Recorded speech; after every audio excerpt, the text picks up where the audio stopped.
আমিষ খেতে খেতে ক্লান্ত হয়ে গেছেন, তাহলে বাহারি ঢেঁড়স বানিয়ে ফেলুন। বাহারি ঢেঁড়স বানানো কিন্তু ভীষণ সোজা, আর খুব কম সময়ে ওটা বানানো হয়ে যায়। প্রথমে ঢেঁড়সগুলোকে ভালো করে ধুয়ে এভাবে কেটে নিন। তারপর কেটে নেওয়া ঢেঁড়সগুলোকে একটা পাত্রে রেখে একটু নুন, হলুদ, লাল লঙ্কার গুঁড়ো, চিনি, কর্নফ্লাওয়ার আর সামান্য একটু জল দিয়ে ভালো করে মেখে নিন।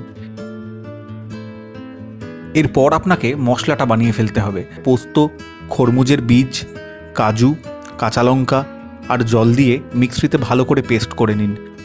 আপনি কিন্তু মশলাটা চাইলেই হাতেও বেটে নিতে পারেন। আমি সময় বাঁচানোর জন্য মিক্সি ব্যবহার করলাম। এরপর একটা পাত্রে সর্ষের তেল গরম করে ম্যারিনেট করা ঢেঁড়সগুলো দিয়ে দিন। এরপর ঢেঁড়সগুলো একটু ভাজা হয়ে গেলে তাতে নুন, চিনি, হলুদ আর লাল লঙ্কার গুঁড়ো দিয়ে নাড়তে থাকুন। এবার আপনাকে ওই বেটে রাখা মশলাটা দিয়ে নিতে হবে। ভালো করে মশলাটা ঢেঁড়সের সঙ্গে মাখিয়ে নিন। তারপর একটু জল দিয়ে নাড়তে থাকুন। এরপর একটু কাঁচা আমের আচার দিয়ে দিন।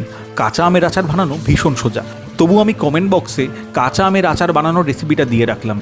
আপনার রান্না কিন্তু প্রায় তৈরি। এরপর একদম আঁচ কমিয়ে মিনিট 5 ঢেকে রাখুন, তাহলেই তৈরি হয়ে যাবে নিরামিষ বাহারি ঢেঁড়স।